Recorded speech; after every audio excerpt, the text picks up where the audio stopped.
Curious political moment in Florida. Governor Ron DeSantis confronted children, admonished them for wearing masks. These are high school students. You do not have to wear those masks. I mean, please take them off. Honestly, it's not doing anything, and we got to stop with this COVID theater. So if you want to wear it, fine, but this is ridiculous. Please take them off, he said.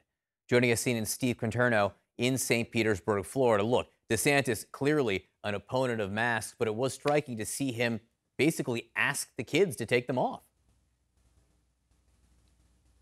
Yeah, John, and the reaction to this video online was swift. It blew up immediately, and you had Democratic candidates and politicians all across the state criticizing the governor.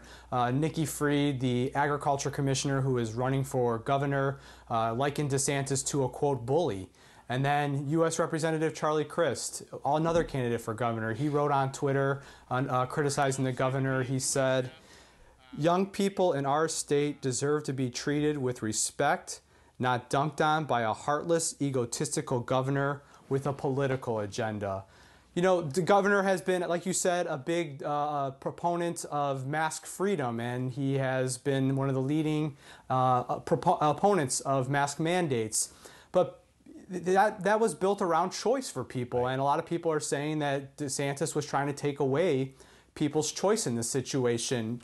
You know, there's a lot of reasons why someone might wear a mask right now, and in Hillsborough County, the CDC still recommends people wear masks indoors because there's still high risk of transmission here.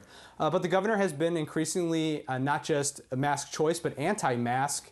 Last week, his office gave guidance to businesses all across the state that said that they should no longer require their employees to wear masks, saying that masks don't work. And last night, his office defended him on Twitter, saying that the governor was just giving these students, letting them know that this was, quote, theater, and that they had an option. So there's going to be a lot more blowback to this today, John, I'm sure, and we'll be watching it.